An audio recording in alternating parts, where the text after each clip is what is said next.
All right, welcome to Your Time, Your Money, the show where your time is just as valuable as your money, and we know that.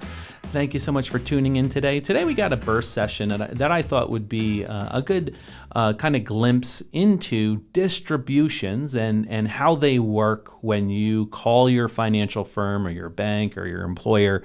And most people aren't familiar with how kind of behind the scenes work with wire transfers and or ACH, they're called automated clearinghouse transfers, to your bank account. So when you call, let's say, an advisor, right, and you want a liquidation, you want $1,000 or $2,000, typically speaking, they're usually in an investment. So the advisor has to go in and sell an investment to raise cash. So basically, you're selling a position, a stock, a bond, a mutual fund to raise cash. That typically takes a day.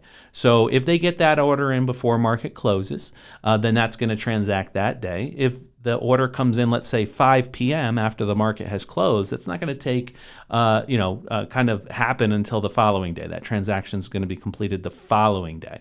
But once that cash is raised, there's a couple different ways that organizations can send it to your local bank. So direct deposit, which most people are familiar with, or a wire transfer, is pretty much immediate. So Social Security payments or direct deposit from your employers are typically done via a wire transfer, where it goes directly to the account that you're putting it into, and there's no delay on that. But people confuse that sometimes with an ACH transfer, which is how most financial institutions send money. The automated clearinghouse system basically is a system that banks use to wire money from one bank to another. So for instance, if a client calls in and says, "Hey, Mark, I need $2,000 today." I go in, I place the transaction. That may take a day for that to liquidate and then to clear into cash. And then that is processed through our back office through a bank that we clear through. That money is sent to your bank. And it comes in lots usually. So usually they're processed during the day in certain lots. And banks will get in billions and billions of dollars throughout the day. And they may pick and choose times where they process that money coming in. So right there creates a little bit of a delay. So a lot of people will ask for a redemption and they'll expect it tomorrow because what they're expecting is a wire transfer. But an ACH takes a little bit of time and usually takes about maybe 2 to 3 days at the most. So if I place that order today, I sell the securities, I raise it into cash, and it can go out tomorrow, it's then conducted in the automated clearinghouse system. It's wired to your bank. Then your bank gets it in, and they may not post it to your account for 24 hours, 48 hours. A lot of it depends on the processes at that organization, how many they get in, and what needs to be processed or cleared through.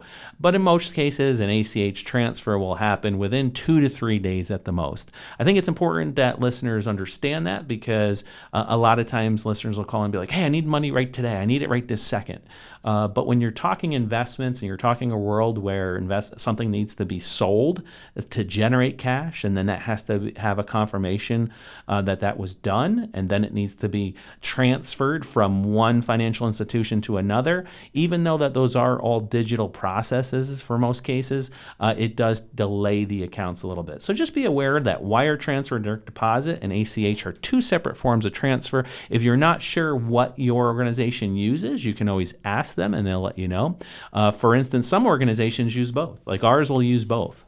We usually don't do the wire transfer or have it set up because there's usually fees associated with a wire transfer that aren't generally associated with an ACH. So just be aware that if you think you need to get money faster at times, you may want to have the ability to wire transfer. And those are forms that usually you fill out with your banking information to make sure it's on file. And if you don't want to pay the fees, you should want to let your advisors know that you want to use the ACH system. So hopefully that does a little bit better job of understanding how wire transfers work, the differences between, say, a wire transfer and an ACH, and you're a little bit more educated on that. As always, like and subscribe, share this with other listeners. We're trying to get our subscriber base up so that we can push out more timely information to you. You can reach us at the Esslie Group at 43 British American Boulevard in Latham, New York, 12110 at 844-444-YTYM for Your Time, Your Money. You can go on to yourtimeyourmoney.net for your net worth. So yourtimeyourmoney.net to find all our episodes on YouTube, Spotify, and Google Play. And please keep sending in the requests, and we'll keep doing some timely episodes for you. As always, it's your time and your money.